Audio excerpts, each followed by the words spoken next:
Hey folks, as our next story begins, take a look at the building behind me. This is Pennsylvania Hall. It's the administration building here on campus. But pay special attention to the cupola. It's been said that on occasion, a man in gray can be seen standing there simply watching the living. Now in a little bit, guys, we're going to head to the back side of the building, and I'm going to ask you guys who the man in gray is. I'll give you a minute to think about it as you hear the next story. Our story, guys, comes to us from one of the men who used to work here.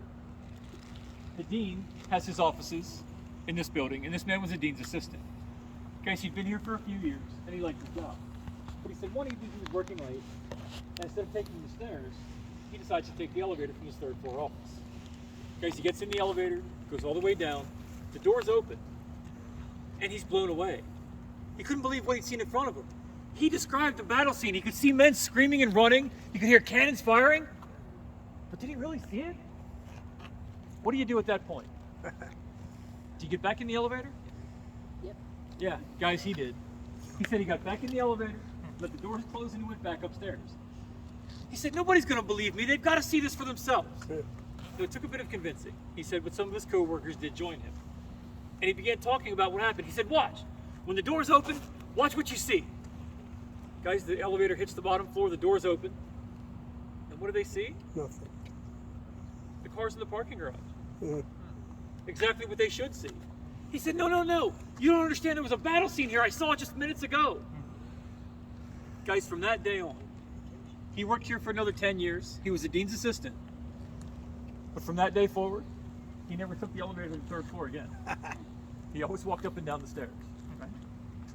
So guys, we're going to make another stop here on the back side of the building. I'll give you a few minutes to think about who that man in gray might be. Gentlemen, ladies, let's head this way. Is somebody against her? Somebody you know? Yes, somebody you should know.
Hey folks, our final look at the cupola before we head on, right up here.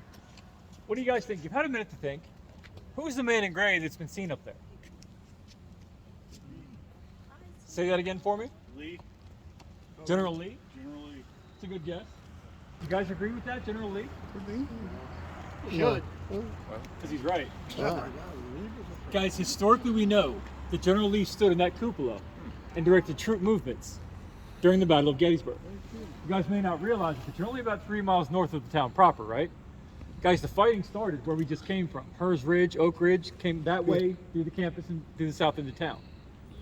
It's known that General Lee stood in that cupola, guys, and directed those troop movements. Wow. So, as you guys take a walk around the college campus, again, it's an open campus, you're welcome to come and visit anytime you'd like. As you pass Pennsylvania Hall, guys, take a look. You never know, he might still be up there watching us. Gentlemen, ladies, let's head this way. That's pretty cool.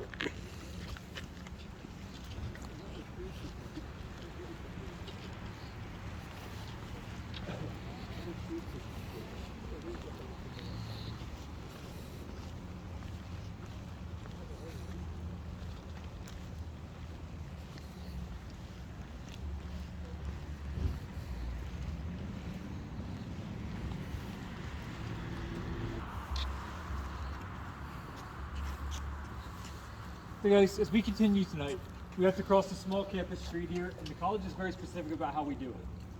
You guys can see traffic is moving quite fast through here tonight. They require me to go ahead of you guys and stop traffic and make sure it is safe.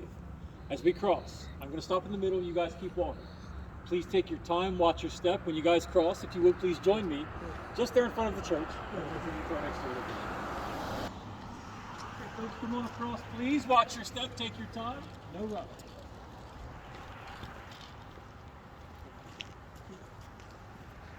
I thought he was kidding. Not busy, man. Safety concern.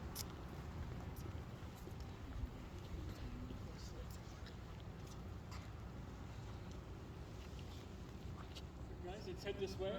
Final story on Gettysburg. I'll have to come here sometime during the day.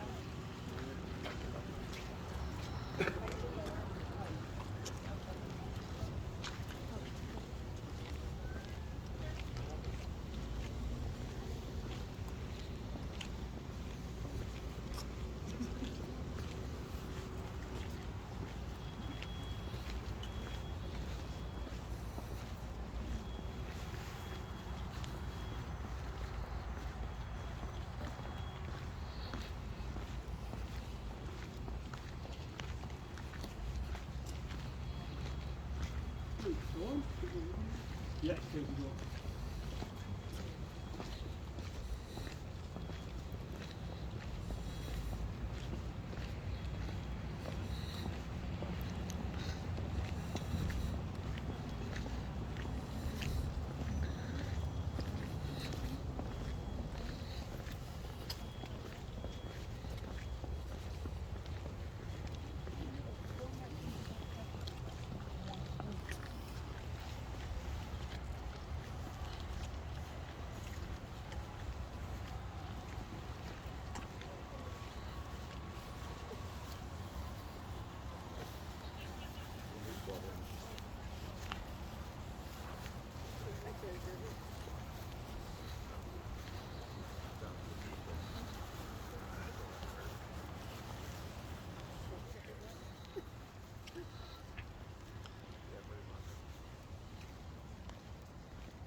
Or if you didn't see it, it's right across the street. That's the house where Ike and Mamie lived before they moved out to the farm. Today it's a sorority house, but it begins right here, beside Stevens Hall. Another original building, guys, from the 1830s. It was originally designed and built as an all-girls dormitory, and it remains very much that way today. But our story comes to us from the 1860s. And let's be honest, it's creepier if I stand behind you guys and tell the story. We wouldn't do that. Guys, our story comes to us this way. One of the house mothers here in the 1860s we know was very strict with her girls. So strict, in fact, that she wouldn't allow men of any kind in the building for any reason. She believed strongly that she and her girls could handle any problem that arose. So imagine, the Civil War comes, guys.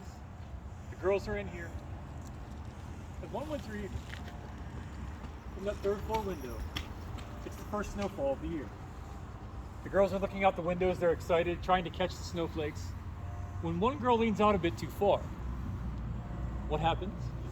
Well, as she leaned out her window, she described seeing here just beneath her what seemed to be a young boy standing here in the snow. And she was confused because he was just there. She didn't see any footprints. She had no idea where he came from. But guys, in a dorm full of girls, women, are they going to let this little boy stand out here by himself? Even though she knew the house mother was strict about men being in the building, those girls rescued this little boy. Guys, it said they gathered as many quilts and blankets as they could carry. They snuck down, wrapped this boy up, and they took him back inside. They had to hide him because they knew the house mother was coming. So imagine, upon entering the bedroom again, the girls know that it won't be long. Even though they try to hide the boy, the house mother always knows. A knock at the door. I know he's in there. I'm coming in. And the girls panic. They don't know what to do. Still wrapped in the quilts and blankets, the girls have only one recourse. They open the window and they sit him on the ledge. You guys can't tell from here, but it's over a foot wide. They think he'll be safe there. They know the house mother, though, won't be long in her search. As she comes in, she looks around. I know he's here. I'll find him. But the house mother looks, guys, and that little boy is nowhere to be seen. She leaves, slams the door angrily behind her, and the girls wonder, Was she here too long? Is he okay? When they open the windows, they're horrified because that little boy is no longer there. They describe seeing the blankets they wrapped him in here, not far from where they'd first seen him. But when the girls come down to investigate, they find the blankets and they see footprints leading out toward the Carlisle Pike. Where did that little boy come from? Do you guys know where the former orphanage is in Gettysburg? Yep. Many people believe that story begins there, just about 3 miles away from us, and it ends here at the college. If you guys have ever heard the story of a little boy called Blue Boy, that's the story we just heard. And we call him Blue Boy because we believe he simply froze to death at some point. But did he walk 3 miles by himself, guys, through the snow here to the college? Did he actually escape? Well, keep a sharp eye out. You never know where he might turn up. Guys, our bus is here just around the corner. If you would please join me this way, we're going to head back toward town. Where is he?